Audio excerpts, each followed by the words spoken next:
Hi guys, welcome back. Aggregate demand, aggregate supply, भैया आखिरी chapter है मैक्रो इकोनॉमिक्स का, आपके ख़त्म कर देते हैं well in time.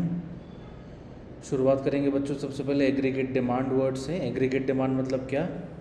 Aggregate demand मतलब कि total expenditure that all the sectors of an economy are willing to make at a given income level during a given time period. Total खर्चा जो सारे सेक्टर्स करने के लिए विलिंग है एक गिवन इनकम लेवल पर, एक during a given period of time पर। सारे सेक्टर माने कि सारे सेक्टर हो गए, जैसे आपके हाउस होल्ड हो गए, फर्म्स हो गई, government, rest of the world. तो एग्रीगेट डिमांड क्या होगा? वो सारा खर्चा जो हाउस होल्ड्स करना चाह रहे हैं, वो सारा खर्चा जो दिए हुए इनकम पर फर्म्स करना चाह रही है, गवर्नमेंट करना चाह रही है और रेस्ट ऑफ द वर्ल्ड भी करना चाह रही है। तो एग्रीगेट डिमांड में ये चारों कॉम्पोनेंट्स हो गए। प्राइवेट कंजम्पशन डिमांड, वो खर्चा जो हाउस होल्ड करना चाह रहे हैं। इन्वेस्टमेंट डिमांड माने कि प्राइवेट सेक्टर की इन्वेस्टमेंट। गवर्नमेंट डिमांड, गवर्नमेंट का कंजम्पशन एक्सपेंडिचर प्लस गवर्नमेंट का कैपिटल एक्सपेंडिचर। और demand by rest of the world, जिसको हम कहेंगे net exports, that is export minus import. बच्चा पार्टी, एग्रीगेट डिमांड क्या हुआ फिर आपका? Aggregate demand is your C plus I plus G plus X minus M। अगर आपको याद हो, ये सब चीज़ें आपने नेशनल इनकम में एक्सपेंडिचर मेथड में भी पढ़ी थी। तो बहुत आपको ये चीज़ ऑब्वियस होनी चाहिए कि भैया एग्रीगेट डिमांड में हम पढ़ रहे हैं वो खर्चा जो ये सारे सेक्टर्स इकोनॉमी में करने के लिए विलिंग है।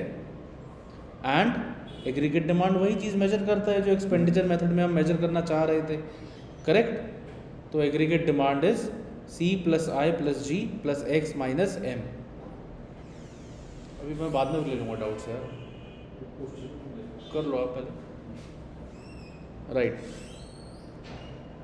देन प्राइवेट कंजम्पशन डिमांड, सबसे पहला कंपोनेंट क्या है एग्रीगेट डिमांड का? Private consumption demand. What is private consumption demand? Total demand सारे हाउस होल्ड्स की on the purchase of different goods and services for their personal consumption in a given period of time. Private final consumption expenditure, बच्चों आपने पढ़ा है पहले भी expenditure method में national income के लिए। ये उन सब खर्चों के बारे में बात कर रहा है जो एक house hold different goods and services पर करता है अपने पर्सनल कंजम्पशन के लिए। गवर्नमेंट डिमांड, गवर्नमेंट का कंजम्पशन एक्सपेंडिचर, कैपिटल एक्सपेंडिचर दोनों इसमें कवर होता है। तो गवर्नमेंट डिमांड क्या हो गया? Total expenditure done by the government on consumer goods plus the capital goods, economy की नीड्स को सेटिस्फाई करने के लिए। इन्वेस्टमेंट डिमांड, इन्वेस्टमेंट में दोनों चीज़ें आ जाएंगी बेटे, फिक्स्ड कैपिटल इन्वेस्टमेंट और inventory investment. The desired demand for capital goods by the private investors during a given period of time is investment demand. क्या है इन्वेस्टमेंट डिमांड? वो सारा खर्चा जो प्राइवेट फर्म्स करना चाह रही हैं इन्वेस्टमेंट के ऊपर। इस इन्वेस्टमेंट में उनका फिक्स्ड कैपिटल एक्सपेंडिचर भी आता है, प्लांट एंड मशीनरी खरीदना, फर्नीचर वगैरह वो सब, change in raw material, finished and semi finished goods, residential construction, ये सब इन्वेस्टमेंट का ही पार्ट है। And lastly rest of the world which is demanding through net exports, right? Net exports by the foreigners is the net demand जो foreigner कर रहे हैं और हम भी जो वहाँ से डिमांड कर रहे हैं। तो नेट एक्सपोर्ट क्या हो गया जी? Difference between exports and imports of a country. Then बच्चों पार्टी, ये था बेटा आपका एग्रीगेट डिमांड के चारों components C plus I plus G plus NX। हमारे सिलेबस में हम जो भी न्यूमेरिकल्स करेंगे, जो भी ग्राफ बनाएंगे एग्रीगेट डिमांड का, हम सिर्फ दो सेक्टर्स के बारे में ही यहाँ बात करेंगे, जो कि है कंजम्पशन और इन्वेस्टमेंट। ये दो कंपोनेंट के बारे में ही हम बात करेंगे जब भी हम कोई न्यूमेरिकल क्वेश्चन या ग्राफ हम बना रहे होंगे एग्रीगेट डिमांड से रिलेटेड। तो for us we follow a two sector closed economy, AD is equals to C plus I ये हमारे लिए एग्रीगेट डिमांड का रेस्ट्रिक्शन रहेगा। अब इसमें सबसे पहले आता है कंजम्पशन फंक्शन। क्या है कंजम्पशन फंक्शन? देखो बच्चों, कोई भी फंक्शन क्या होता है, कोई भी फंक्शन होता है basically relationship between the two variables. तो कंजम्पशन फंक्शन भी क्या हो गया, relationship between consumption and the level of income, क्योंकि कंजम्पशन किस पर डिपेंड करती है, आपकी इनकम पर ही डिपेंड करती है। So this is your consumption function, जहाँ पर आपका जो कंजम्पशन है वो डिपेंड करता है इनकम के ऊपर। The consumption function also called the propensity to consume is the desire or willingness of households to purchase goods and services at a given level of income in a given period of time। consumption function क्या है, वो सारा खर्चा जो house करना चाह रहे हैं एक गिवन लेवल ऑफ इनकम पर। जाहिर सी बात है आपकी कंजम्पशन आपकी इनकम पे डिपेंड करती है, इसलिए हमने यहाँ पे लिखा कि consumption is a function of income. Consumption function के कुछ फीचर्स के बारे में बात करेंगे। This is based on the Keynes famous psychological law of consumption.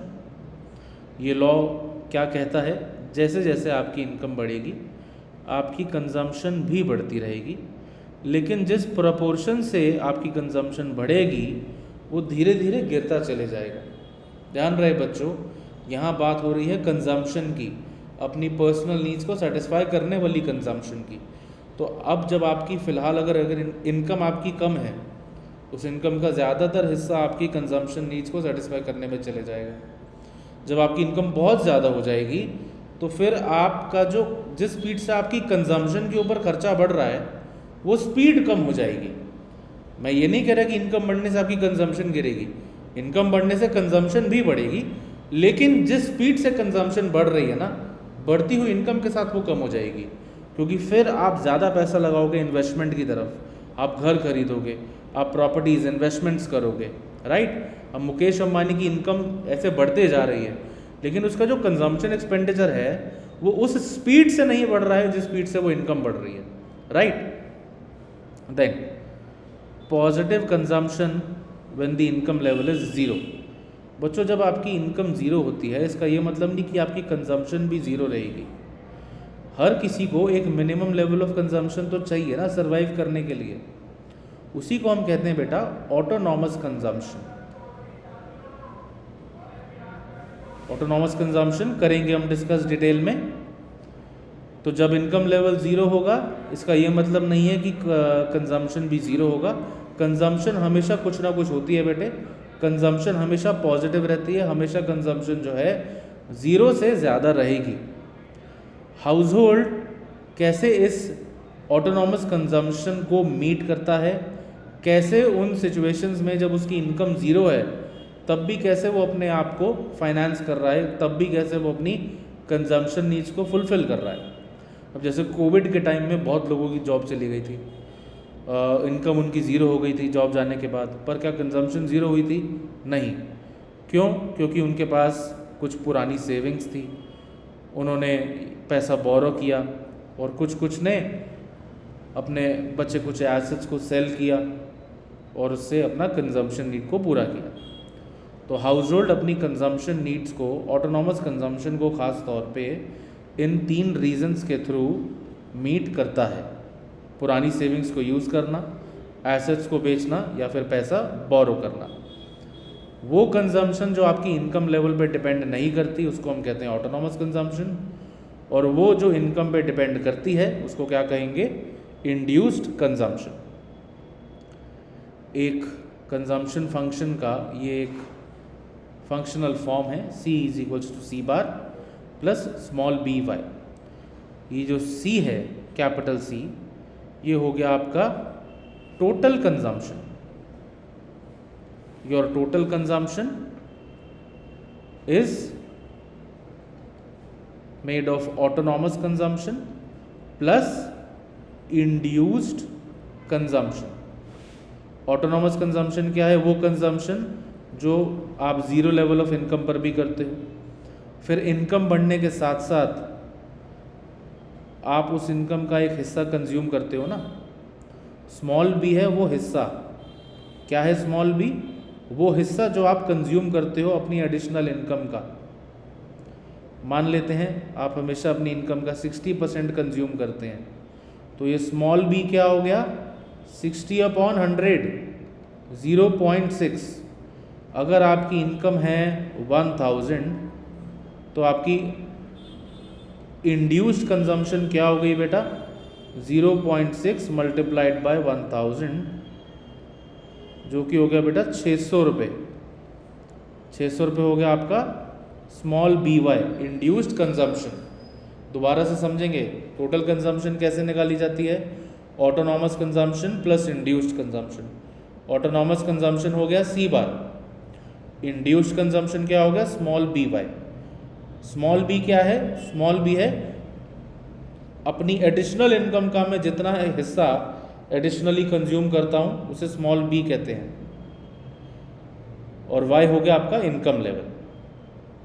Small b consumption curve का स्लोप होता है और इसको हम आगे पढ़ेंगे जाके मार्जिनल प्रोपेंसिटी टू कंज्यूम भी कहते हैं। इसको हम मार्जिनल प्रोपेंसिटी टू कंज्यूम भी कहते हैं। यहाँ पे लिखा है एक लीनियर कंजम्पशन फंक्शन का फॉर्म C = 40 + 0.8y। इसमें 40 क्या हो गया बेटा, 40 हो गया ऑटोनॉमस कंजम्पशन। 0.8 क्या बताता है, 0.8 क्या दर्शाता है, स्मॉल b। 0.8 यहाँ पर मतलब हो गया कि मैं अपनी एडिशनल इनकम का 80% कंज्यूम करता हूँ, कि अगर आज की डेट पे मैंने एक्स्ट्रा 1 रुपया कमाया है तो उसमें से मैं 80 पैसे कंज्यूम कर जाऊँगा। अगर आज की डेट में मैं एक्स्ट्रा 100 रुपये कमा रहा हूँ तो उसमें से 80 रुपये मैं कंज्यूम कर जाऊँगा। समझ में आया। यहाँ लीनियर वर्ड लिखने का सिग्निफिकेंस क्या है कि जो कंजम्पशन कर्व की लाइन है स्ट्रेट लाइन होगी, माने कि ये जो स्लोप है कभी भी बदलेगा नहीं। अगर 0.8 है तो 0.8 ही रहेगा, अगर 0.6 है तो 0.6 ही रहेगा। ओके, ये एजम्पशन है जो हम लेकर चलेंगे, रियलिटी में ऐसा नहीं होता। ये रहा एक कंजम्पशन कर्व। कंजम्पशन कर्व जाहिर सी बात है बेटा वाई एक्सिस से शुरू होगा। जब आपकी इनकम लेवल 0 है तब भी कुछ ना कुछ पॉजिटिव कंजम्पशन है। धीरे धीरे धीरे आपकी इनकम बढ़ी, इनकम बढ़ने के साथ साथ बेटा कंजम्पशन भी बढ़ते जा रही है। राइट, ये हो गया कंजम्पशन का कर्व। ये शुरुआत होगा इसका वाई एक्सिस से। ये जो 40 है ये 40 होगा बेटा मेरा ऑटोनॉमस कंजम्पशन। क्या है ये 40?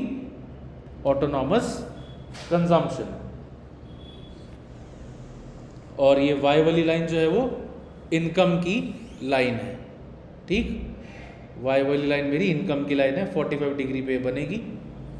जहाँ पर ये दोनों इंटरसेक्ट कर जाएंगे बेटा उसको कहेंगे हम break even point. Break even point मतलब एक ऐसा पॉइंट जहाँ पर इनकम कंजम्पशन के बराबर है। जहाँ पर इनकम कंजम्पशन के बराबर हुई वहाँ पर बेटा सेविंग मेरी हो जाएगी 0। इसी को हम कहते हैं ब्रेक इवन पॉइंट। ये रहा आपका कंजम्पशन का curve. Then break even level पर अभी जैसे हमने डिस्कस किया इनकम कंजम्पशन के बराबर होगी। ब्रेक इवन लेवल से पहले और बाद में क्या सिचुएशन है आइए देखते हैं। ब्रेक इवन लेवल बेटा अगर मैं स्केड्यूल में देखूं तो मेरा ब्रेक इवन लेवल आ रहा है इधर, ये रहा मेरा ब्रेक इवन लेवल। ठीक, ब्रेक इवन लेवल से पहले अगर हम देखें तो कंजम्पशन हमेशा इनकम से ज़्यादा है। करेक्ट, कंजम्पशन हमेशा जो है इनकम से ज़्यादा ही है। ब्रेक इवन लेवल के बाद अगर हम देखें तो ब्रेक इवन लेवल के बाद हम नोटिस करेंगे कि इनकम ज़्यादा है कंजम्पशन से। अब भैया इतना तो हम कॉमन सेंस रखते हैं ना, अगर कंजम्पशन ज़्यादा होगी इनकम से तो कैसे पॉसिबल होगा वो। ऐसे कैसे पॉसिबल है कि मेरी टोटल कंजम्पशन मेरी टोटल इनकम से ज़्यादा है? हो सकता है मैं पैसा बोरो कर रहा हूँ, हो सकता है मैं कुछ अपने एसेट्स को बेच रहा हूँ या अपनी पुरानी सेविंग्स को यूज़ कर रहा हूँ। तो इस वाली सिचुएशन में सेविंग जो है नेगेटिव होएगी, और अगर मेरी इनकम ज़्यादा होएगी कंजम्पशन से तो मतलब कि मैं पैसा बचा रहा हूँ। आमतौर पे जो होता है सेविंग्स पॉजिटिव है हमारी। यह इन्फॉर्मेशन यहाँ पे लिखी है। ब्रेक इवन लेवल से पहले कंजम्पशन ज़्यादा रहेगी इनकम से, और ब्रेक इवन लेवल के बाद इनकम ज़्यादा है कंजम्पशन से। यहाँ पर वापस से कंजम्पशन कर्व का डिस्कशन किया गया है। ये स्टार्ट होगा positive point on the y axis से। ये जो आप गैप देख रहे हैं ये बेटा जितना ज़्यादा ऑटोनॉमस कंजम्पशन होगा उतना ही ज़्यादा ये गैप होगा, ठीक। उसके बाद जैसे जैसे इनकम बढ़ेगा कंजम्पशन भी लीनियरली बढ़ते जा रहा है।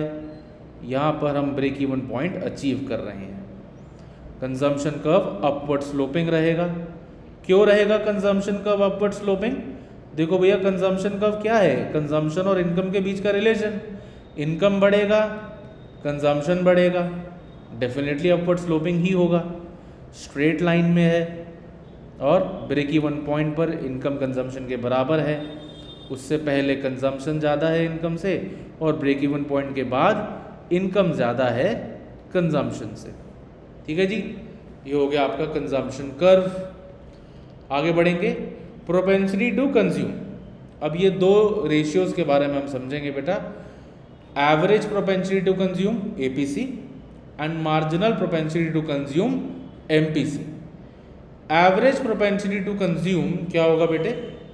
एवरेज प्रोपेंसिटी टू कंज्यूम माने कि मैं रेशियो निकाल रहा हूं टोटल कंजम्पशन का out of my total income. Total consumption out of my total income. ध्यान रखना है जब एवरेज प्रोपेंसिटी टू कंज्यूम के बारे में बात करी जाए तो टोटल कंजम्पशन और टोटल इनकम को कंसिडर किया जाएगा। दूसरी तरफ अगर मार्जिनल प्रोपेंसिटी टू कंज्यूम की मैं बात करूंगा तो change in consumption due to change in income का वो रेशियो मेजर कर रहा है। तो एपीसी और एमपीसी दोनों में आएगा C अपॉन वाई, बस एमपीसी में आपने डेल्टा अटैच कर देना है। Average propensity to consume total consumption total income को देखता है, marginal propensity to consume additional consumption और एडिशनल इनकम को देखता है। ठीक, ये एग्जाम्पल से समझेंगे कैसे निकाला इन्होंने एवरेज प्रोपेंसिटी टू कंज्यूम। पहले में तो बेटे डैश ही आएगा क्योंकि 0 से डिवाइड करेंगे तो अनडिफाइंड रहेगा। फिर 120 टोटल कंजम्पशन है और 100 टोटल इनकम है। एपीसी क्या हो गया? 120 डिवाइडेड बाय 100 1.20। फिर 200 डिवाइड बाय 200 आंसर आ गया 1। फिर अगेन टोटल कंजम्पशन है 280, टोटल इनकम है 300, 280 डिवाइडेड बाय 300 और फिर 360 डिवाइडेड बाय 400। ये आ गया आपका average propensity to consume. Average propensity to consume measure करेगा ये आपका टोटल कंजम्पशन, ये 0 से ये O से लेकर N तक का, और total income. Total consumption divided by total income is what we are trying to measure. अगर मैं पॉइंट A पर निकालना चाह रहा हूँ एपीसी तो ये टोटल कंजम्पशन आ गया और ये टोटल इनकम आ गया। एपीसी के बारे में कुछ खास बातें बेटा, ये पॉइंट ए है मेरा break even point. Point A पर मेरा जो कंजम्पशन है इनकम के बराबर है, तो फॉर्मूला के हिसाब से अगर मैं कंजम्पशन डिवाइड बाय इनकम करूं आंसर तो 1 ही आएगा। यही लिखा है जी, at break even point APC is equal to 1। Before break even point, देखो बिफोर ब्रेक इवन पॉइंट हमें पता है कि कंजम्पशन इनकम से ज़्यादा होती है, तो जब न्यूमरेटर ज़्यादा होगा डिनोमिनेटर से 120 ये 100 एपीसी की वैल्यू क्या आएगी, 1 से ज़्यादा आएगी। ब्रेक इवन पॉइंट के बियॉन्ड इनकम ज़्यादा है कंजम्पशन से, डिनोमिनेटर की वैल्यू ज़्यादा है बेटा 300, 280। देखें डिनोमिनेटर की वैल्यू ज़्यादा है, आंसर क्या आएगा इसमें, लेस देन 1। क्या एपीसी कभी भी ज़ीरो हो सकता है, बिल्कुल नहीं हो सकता। एपीसी को ज़ीरो होने के लिए बेटा कंजम्पशन को ज़ीरो होना पड़ेगा, जो कि कभी पॉसिबल नहीं हो सकता। ठीक, ये है 4 बहुत इंपॉर्टेंट प्रॉपर्टीज। 5th प्रॉपर्टी ध्यान से सुनिएगा, जैसे जैसे इनकम बढ़ेगा कंजम्पशन भी बढ़ेगा, लेकिन जो एवरेज प्रोपेंसिटी टू कंज्यूम है वो गिरता चले जाएगा।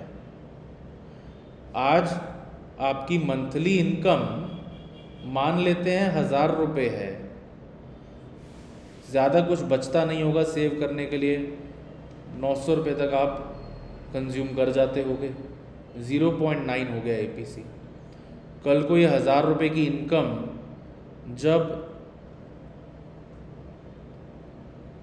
10 लाख रुपए महीना हो जाएगी आपकी, आपका लिविंग स्टैंडर्ड बहुत इंप्रूव भी हो जाएगा, तो भी आप 5 लाख रुपए खर्च लोगे ऑन एन एवरेज। बाकी पैसा आप हो सकता है इन्वेस्ट करोगे, राइट। एपीसी कितना आ गया, 0.5। तो जैसे जैसे इनकम बढ़ा कंजम्पशन भी बढ़ा, लेकिन APC average propensity to consume गिरा। आगे बढ़ेंगे, marginal propensity to consume. Marginal propensity to consume क्या है कि मैंने एडिशनल इनकम में से कितना एडिशनली खर्च कर दिया। देखेंगे कंजम्पशन 40 से हो गई 120, कितना चेंज आया कंजम्पशन में, 80। इनकम हो गई 0 से 100, कितना चेंज आया इनकम में, 100। 80 डिवाइड बाई 100, 0.8। फिर से कंजम्पशन 80 से बढ़ी और इनकम 100 से बढ़ी, 80 डिवाइड बाई 100, 0.8। अगेन कहानी ये रिपीट हो रही, इनकम 100 से बढ़ी, कंजम्पशन 80 से बढ़ी, वापस से कंजम्पशन 80 से बढ़ा और इनकम 100 से बढ़ा। तो एमपीसी क्या मेजर करता है, मैंने एडिशनल इनकम में से कितना एडिशनली कंज्यूम किया है। इंपॉर्टेंट चीज़ जो आपको याद रखनी है, एमपीसी की वैल्यू 0 से 1 के बीच में वेरी करेगी। कॉमन सेंस वाली बात है बच्चों।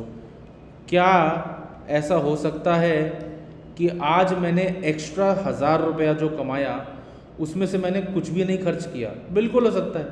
मैं एडिशनल कंजम्पशन की बात कर रहा हूँ, टोटल कंजम्पशन की नहीं। महीने के 30 दिन है, हर रोज़ मैं लेट से 1000 रुपये कमा रहा हूँ, ठीक है जी। तो कोई एक दिन ऐसा हो सकता है कि उस दिन मैंने कोई भी रुपया नहीं खर्च किया, तो यहाँ पर एमपीसी क्या हो गया, 0 हो गया। क्या ऐसा हो सकता है कि उस 1000 रुपये में से किसी दिन मैं पूरे के पूरे 1000 खर्च कर लूँ? बिल्कुल हो सकता है। लेकिन ऐसा तो नहीं हो सकता ना कि उस पर्टिकुलर 1000 रुपये से मैं 1100 रुपये खर्च लूँ। पॉसिबल नहीं है ये। टोटल कंजम्पशन में पॉसिबल है, लेकिन उस एडिशनल इनकम में से तो नहीं पॉसिबल। आपकी जेब में 500 रुपये का नोट है, उस 500 रुपये के नोट से ज़्यादा कितने खर्च कर लोगे आप? 500 रुपये। उस 500 रुपये के नोट से कम कितने खर्चा करोगे आप? 0 रुपीज़। लेकिन क्या उस 500 रुपये के नोट से आप 700 रुपये खर्च लोगे? नहीं हो सकता, करेक्ट। तो एमपीसी का वैल्यू 0 से 1 के बीच में वेरी करेगा। अगर एमपीसी का वैल्यू 0 है मतलब मैंने कुछ भी कंज्यूम नहीं किया, जो एडिशनली कमाया वो सेव कर लिया। अगर एमपीसी का वैल्यू 1 है मतलब कि मैंने जितना भी एडिशनल पैसा कमाया वो सारा का सारा खर्च कर दिया और मैंने कुछ भी सेव नहीं किया। ठीक जी, वो था आपका जी कंजम्पशन फंक्शन। आगे बढ़ेंगे बच्चों सेविंग फंक्शन पे। सेविंग फंक्शन क्या है? सबसे पहली बात हमें समझना है कि सेविंग क्या होता है। सेविंग होता है कि मैंने अपनी इनकम में से जो भी पैसा खर्च किया उसके बाद जो भी मेरा बचा बेटा वो सेविंग होगा। और सेविंग भी डिपेंड किस पे करेगी बेटा? जाहिर सी बात है आपकी इनकम पे करेगी।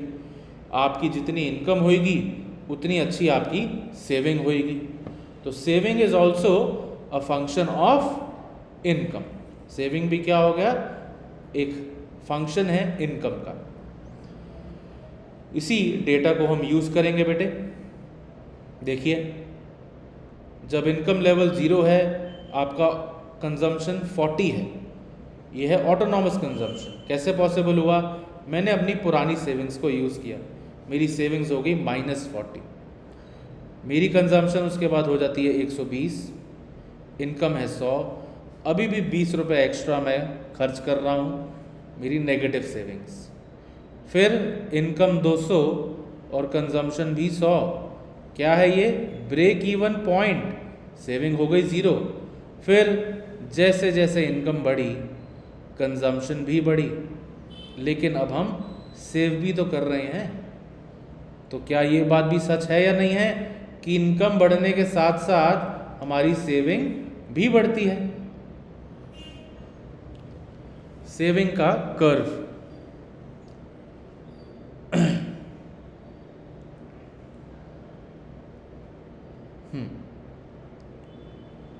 ये सेविंग का कर्व देखिए,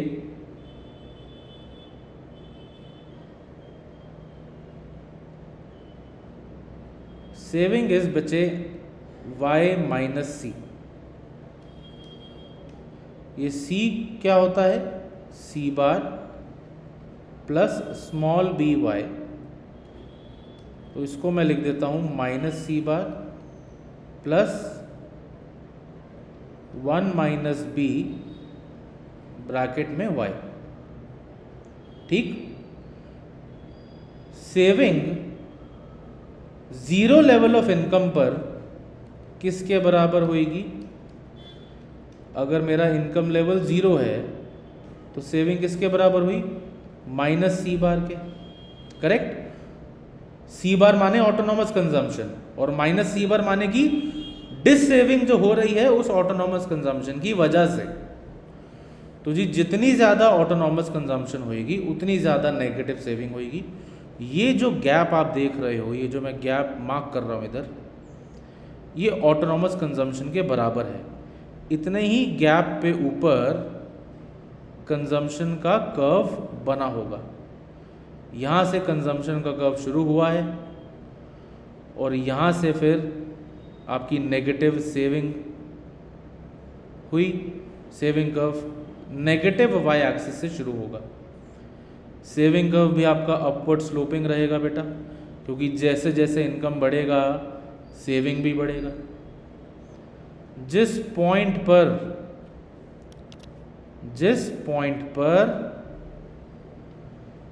कंजम्पशन इनकम के बराबर हो गई वो हो गया ब्रेक इवन पॉइंट, और वहाँ पर सेविंग हो गई 0, और फिर इनकम बढ़ने के साथ साथ सेविंग आ जाएगी पॉजिटिव डायरेक्शन में।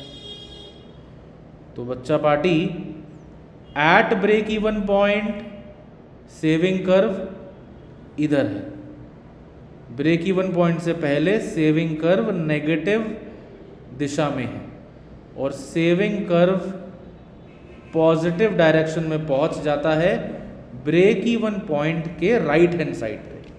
ठीक जी, इस तरह आपका सेविंग कर्व बनाया जाएगा। सेविंग कर्व के बारे में ये इंपॉर्टेंट ऑब्जर्वेशंस जो हमने डिस्कस करी थी वही यहाँ पे लिखी हैं, ध्यान से इनको बच्चा पार्टी रीड कर लीजिएगा।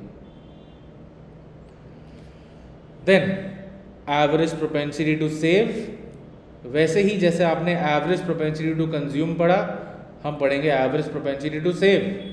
क्या हो जाएगा एवरेज प्रोपेंसिटी टू सेव, एक रेशियो जो मेजर कर रही है मेरी टोटल सेविंग्स को out of my total income. Total savings out of my total income, वो हो गया एवरेज प्रोपेंसिटी टू कंज्यूम। देखेंगे बेटा, ब्रेक इवन पॉइंट पे सेविंग 0 है तो एवरेज प्रोपेंसिटी टू सेव भी क्या हो गया 0।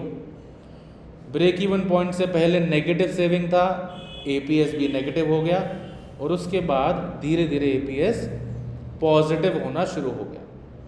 तो क्या हम कह सकते हैं बच्चा पार्टी कि जैसे जैसे इनकम बढ़ रहा है वैसे वैसे इनकम बढ़ने के साथ जो एवरेज प्रोपेंसिटी टू सेव है वो भी बढ़ते जा रहा है, बिल्कुल कह सकते हैं जी। ये रहा एवरेज प्रोपेंसिटी टू सेव को ग्राफिकली मेजर करने का तरीका। अगर मैं पॉइंट ए पर APS मेजर करना चाह रहा हूँ तो मुझे मिल जाएगा ये पूरा आपका सेविंग्स जो है ये OR, और मुझे मिल जाएगी आपकी पूरी इनकम OY। तो OR divide by OY1 will give you my APS। APS के बारे में कुछ इंपॉर्टेंट पॉइंट्स रेपिटेटिव हैं बच्चों, टाइम नहीं लगेगा इसमें। इनकम बढ़ने के साथ साथ APS बढ़ेगा। ब्रेक इवन पॉइंट पे APS होगा 0, ब्रेक इवन पॉइंट से पहले APS होगा नेगेटिव, और ब्रेक इवन पॉइंट के बाद APS होगा पॉजिटिव। ये एक छोटी सी ट्रू फॉल्स की एक्सरसाइज आपके लिए। APS की वैल्यू कभी भी 0 नहीं हो सकती, गलत। ब्रेक इवन पॉइंट पे APS की वैल्यू 0 होती है। APS की वैल्यू क्या हमेशा 0 से ज़्यादा होती है? गलत, क्योंकि ब्रेक इवन पॉइंट से पहले तो APS की वैल्यू नेगेटिव होती है। इनकम के बढ़ने के साथ साथ क्या APS गिरेगा? गलत भैया, इनकम जैसे जैसे बढ़ेगी सेविंग भी बढ़ेगी और एवरेज प्रोपेंसिटी टू सेव भी बढ़ेगा। Point at which consumption curve intersects 45 degree line APS is 0। बेटा जिस पॉइंट पर हमारा जो ये 45 डिग्री लाइन है, इनकम लाइन, और ये कंजम्पशन कर्व इंटरसेक्ट करेगा वो है break even point. Income is equals to consumption. क्या यहाँ पे सेविंग 0 होगी? बिल्कुल होगी, जिस वजह से APS क्या हो जाएगा? 0 divide by Y which is 0। ये है जी ट्रू। ओके जी। Then marginal propensity to save. Marginal propensity to save क्या हुआ बच्चे? मैं अपनी एडिशनल इनकम में से कितना पैसा एडिशनली सेव कर रहा हूँ। ओके, तो ये -20 से 0 होगी मेरी सेविंग। चेंज इन सेविंग है 20, चेंज इन इनकम है 100। ये क्या आ गया MPS? 0.2। ऐसे ही बार बार अगर आप देखें सेविंग 20 से बढ़ रहा है, इनकम 100 से बढ़ रहा है, क्या आ रहा है MPS? 0.2।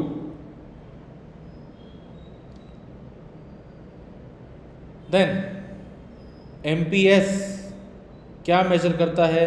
सेविंग कर्व का स्लोप। और याद करो बच्चों, कंजम्पशन कर्व का स्लोप क्या था? वो स्मॉल b।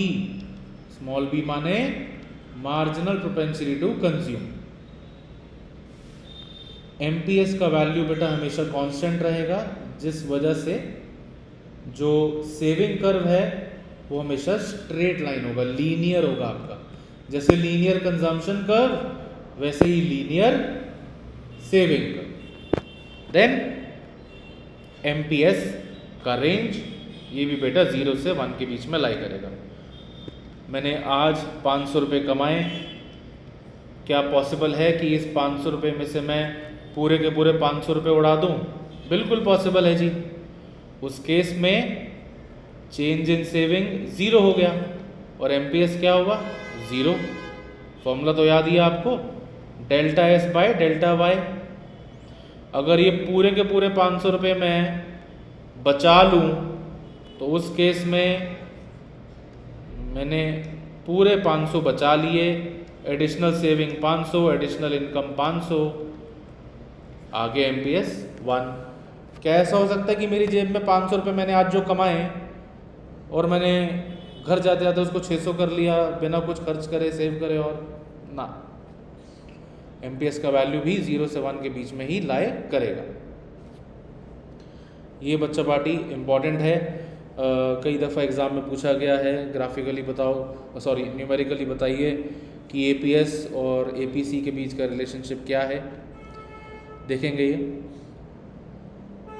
हमें पता है कि income is equals to consumption plus saving. हमारी अगर 100 रुपये इनकम है, 60 अगर मैंने कंज्यूम किया तो 40 सेव किया होगा, तो income is equals to consumption plus saving.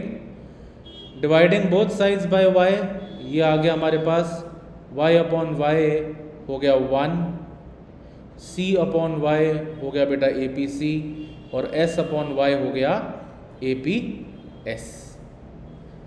ऐसे ही MPC और MPS का relation y is equals to c plus s, हमें पता है, हमने दोनों साइड्स पे डेल्टा ऐड कर दिया तो ये आ गया, डिवाइड कर दिया दोनों साइड्स को डेल्टा y से, delta y upon delta y is your 1, delta c by delta y होता है MPC, और delta s by delta y हो गया MPS।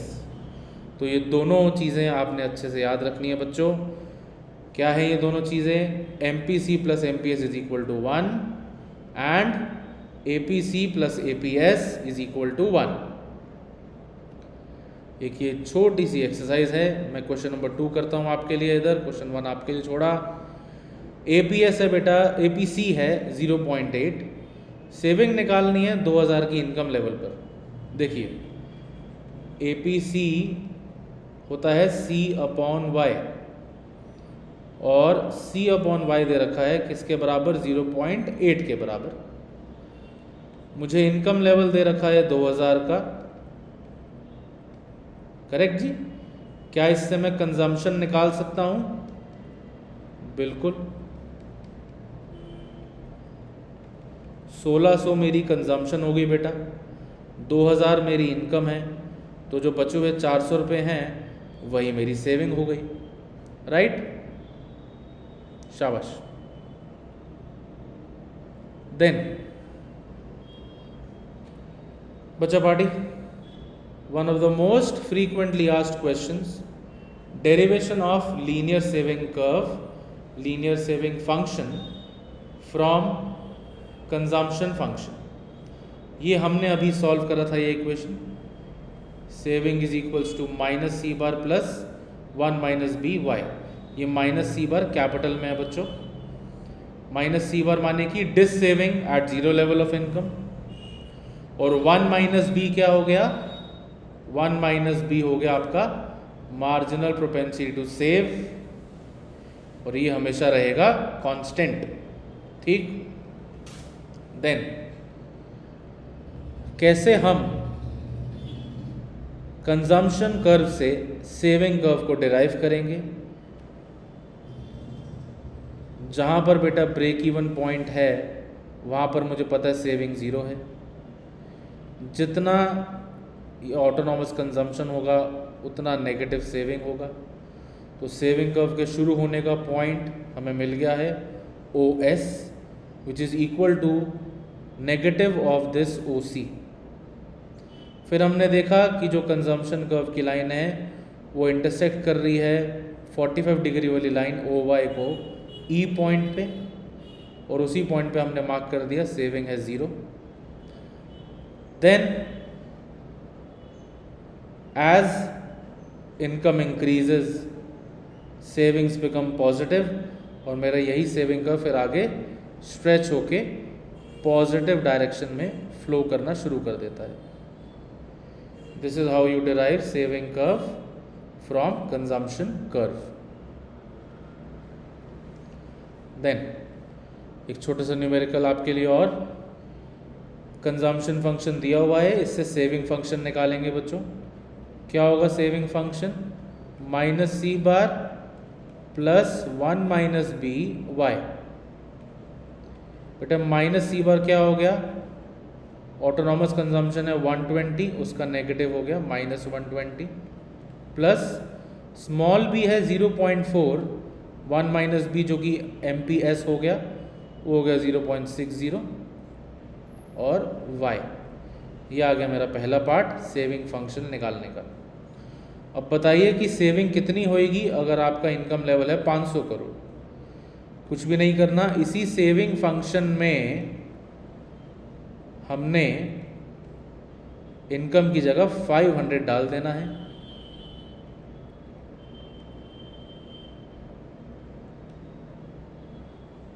$180 आ जाएगा बेटा सेविंग।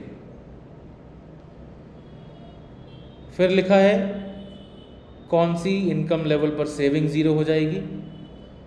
अब इस केस में मैं सेविंग को 0 डाल दूंगा और ये आ जाएगा -120 प्लस 0.6y, ये हो गया 0.6y is equals to 120, y is equals to 120 divide by 0.6, 200। Okay, तो सेविंग मेरी 0 कब होएगी? जब इनकम 200 हो जाएगी। क्या इसको मैं ब्रेक इवन पॉइंट कह सकता हूं? बिल्कुल कह सकता हूं जी। देन हमने देखा था बेटा कि हम फॉलो कर रहे हैं 2 सेक्टर इकोनॉमी, जहाँ पे मैं कंजम्पशन और इन्वेस्टमेंट के बारे में बात करूँगा for all the graphical and numerical purposes. हमने कंजम्पशन फंक्शन अच्छे से समझ लिया, एपीसी, एमपीसी एंड रिलेशनशिप भी अच्छे से हमने देख लिया सेविंग फंक्शन के साथ उसका। अब हम पढ़ेंगे बेटा इन्वेस्टमेंट और फिर कंबाइन करके हम एग्रीगेट डिमांड को स्टडी करेंगे। इन्वेस्टमेंट बेटा हमारे सिलेबस में एक रेस्ट्रिक्शन है कि for us investment is what? Autonomous in nature. Autonomous investment है हमारे लिए, मतलब कि जो इन्वेस्टमेंट है वो कभी भी चेंज नहीं होगा। अगर एक बार हमने जो इन्वेस्टमेंट कर दिया तो वो चेंज नहीं होगा। अगर 40 का इन्वेस्टमेंट हो गया तो 40 ही रहेगा। ठीक, कंजम्पशन कर्व आपको पता है ऐसा होता है, अपवर्ड स्लोपिंग। इन्वेस्टमेंट अगर 40 है तो 40 ही रहेगा। अब इसी में अगर कंजम्पशन वाले में मैं ऐड कर दूंगा इन्वेस्टमेंट, तो एग्रीगेट डिमांड जो है वो मेरा पैरेलली ऊपर शिफ्ट हो जाएगा। क्योंकि देखो एग्रीगेट डिमांड है कंजम्पशन प्लस इन्वेस्टमेंट।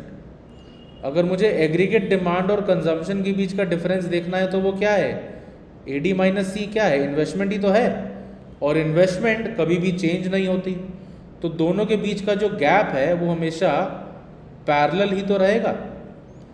दो पैरेलल लाइन का मतलब क्या होता है? दोनों पैरेलल लाइन का मतलब है दोनों के बीच का जो गैप है वो कभी भी चेंज नहीं होगा। तो एग्रीगेट डिमांड और कंजम्पशन के बीच का जो डिफरेंस है वो इन्वेस्टमेंट है। इन्वेस्टमेंट हमेशा ऑटोनॉमस है, वो डिफरेंस कभी चेंज नहीं होगा, तो वो दोनों लाइनें आपस में पैरेलल ही तो होंगी। ठीक, ये हो गया आपका एग्रीगेट डिमांड का कर्व। क्या होगा एग्रीगेट डिमांड के कर्व को अगर हम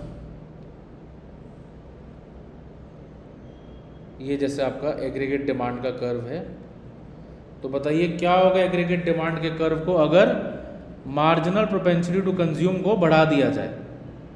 मार्जिनल प्रोपेंसिटी टू कंज्यूम, ये जो स्मॉल b है, ये क्या है बेटा? ये है कंजम्पशन कर्व का स्लोप। मुझे पता है कि एग्रीगेट डिमांड में कंजम्पशन कर्व भी इंक्लूडेड है। अब अगर इस कंजम्पशन कर्व का स्लोप बढ़ा दिया जाए तो मतलब कि ये और ज़्यादा स्टीप हो जाएगा ना। स्लोप बढ़ने का मतलब क्या है? स्टीपनेस का बढ़ना। तो अब ये एग्रीगेट डिमांड मेरा हो गया थोड़ा सा स्टीपर, AD1। ठीक, then what will happen to aggregate demand जब इन्वेस्टमेंट का वैल्यू गिर जाएगा। इन्वेस्टमेंट का वैल्यू गिरना मतलब पैरेलली जो है मेरा कर्व नीचे गिर जाएगा। ये पैरेलल में ज़्यादा अच्छे से बना नहीं पाए, लेकिन ये दोनों लाइनें पैरेलल हैं आपस में। इन्वेस्टमेंट के गिरने की वजह से अब एग्रीगेट डिमांड नीचे को आ जाएगा। Then aggregate supply. Aggregate supply क्या है बेटा? एग्रीगेट सप्लाई माने हमारी national income. Income is C plus S, तो एग्रीगेट सप्लाई भी क्या हो गया? C plus S। कंजम्पशन और सेविंग दोनों को ऐड कर दीजिए, वो आ जाएगा आपका एग्रीगेट सप्लाई। और एग्रीगेट सप्लाई ही नेशनल इनकम के बराबर होता है। क्यों है ऐसा? ऐसा क्यों है कि एग्रीगेट सप्लाई नेशनल इनकम के बराबर है? अब भैया नेशनल इनकम माने कि क्या? नेशनल इनकम मतलब कि the total income which is earned by the residents of the country. अब वो इनकम अर्न करते हैं रेंट एंड रॉयल्टी से, कॉम्पनसेशन ऑफ एम्प्लॉयज़ से, इंटरेस्ट से, प्रॉफिट से, मिक्स्ड इनकम भी होता है। इसके अलावा हमारे कुछ रेजिडेंट्स हैं जो बाहर से पैसा कमा के लाते हैं, बाहर के कुछ रेजिडेंट्स हैं जो इंडिया से पैसा कमा के बाहर ले जाते हैं। तो अगर उन सबको मैं ऐड कर दूं, एग्रीगेट सप्लाई क्या है? Aggregate supply, aggregate supply is total quantity which all the producers are willing to supply, ठीक ना। और ये सारे प्रोड्यूसर्स वो सब सप्लाई करने के बाद जब पैसा कमाएंगे, कॉम्पनसेशन ऑफ एम्प्लॉयज़ में, रेंट एंड रॉयल्टी में, इंटरेस्ट में, प्रॉफिट में, मिक्स्ड इनकम में, प्लस कुछ होगा जो हम बाहर से कमा के लाएंगे, net factor income from abroad, ये सब को ऐड करके क्या आता है? नेशनल इनकम ही तो आता है। तो aggregate supply is nothing but national income, ठीक। Then determining the equilibrium level. बच्चा पार्टी ये था अभी तक का basics aggregate demand aggregate supply वाले चैप्टर का। अगली क्लास में ये चैप्टर पूरा ख़त्म हो जाएगा आपका इक्विलिब्रियम के साथ, ओवर एम्प्लॉयमेंट, अंडर एम्प्लॉयमेंट और इन्वेस्टमेंट मल्टीप्लायर, ये सब क्वेश्चंस के साथ, ये सब टॉपिक्स के साथ हम इसको एक और लेक्चर में इस पूरे चैप्टर को ख़त्म करेंगे। The next lecture will be uploaded tomorrow positively. Alright guys, thank you so much, see you soon.